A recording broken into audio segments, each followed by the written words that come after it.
how you can create custom icons in SARTopo. Sometimes you may want to use your own icon that could be something, your team's logo, and you want to use that as a marker for your base. Or maybe you want to use some of the proprietary Garmin GPS waypoints that exist in your Garmin GPS but don't exist on SARTopo, and you like to use those as markers or icons for stuff in a search. So let's just say you already have a PNG file, .png, with a transparent background and the icon that you want, which, by the way, you don't have to have a transparent background. It just looks more clean when you put it on the map. But let's say you have the one that I picked out for today, which is a Garmin shopping cart icon.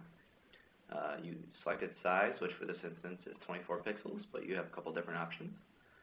You could make it colorable potentially and rotatable, which I'm not for this instance. I'm going to go to the place where I have it saved at on my computer, and then it'll say file uploaded when it's complete. Hit save. You'll see here it says changes saved, refresh this page before creating additional markers. That means before adding more markers to the map, not for creating more icons. So you could add more icons potentially right now. So I'm just going to hit F5 to refresh, or I could hit that button up there to refresh it. And I should be able to just do new marker, if I can actually click on it.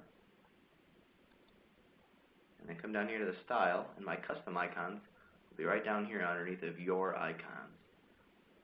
So I've got really slow satellite internet, so once this thing loads up all the way, I should be able to see the shopping cart. There it is. I click on it, and it is transparent. Alright, that's it.